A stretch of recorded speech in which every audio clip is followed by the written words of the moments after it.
કચ્છના અબડાસામાં ખનીજ માફિયાઓ બેફામ બન્યા છે અને ગેરકાયદે બેન્ટોનાઇટ સહિતના ખનીજ ઉસેડવામાં આવી રહ્યા છે।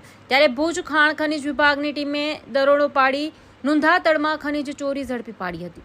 નુંધાતળ વિસ્તારમાં સરકારી જમીનમાં ગેરકાયદે રીતે બેન્ટોનાઇટ ખનીજની ચોરી થતી હોવા બાબતે ભુજ ખાણ ખનીજ વિભાગમાં ફરિયાદ કરવામાં આવી હતી। ખનીજ વિભાગમાં ઉચ્ચ અધિકારીઓના નામ વટાવી ખનીજ ચોરી કરવામાં આવતી હોવાનું પણ સામે આવ્યું છે। તંત્રની સ્થળ પર તપાસ દરમિયાન વાહનો અને મશીનો મળી આવ્યા હતા। હાલ ગેરકાયદે ખનન અંગે માપણી કરવાની તજવીજ હાથ ધરવામાં આવી છે। થોડા સમય પહેલા ખીરસરા ગામે પણ કાર્યવાહી કરાઈ હતી। અબડાસા તાલુકામાં તટસ્થ તપાસ કરવામાં આવે તો મોટા પ્રમાણમાં ખનીજ ચોરી ઝડપાય તેવી શક્યતા છે।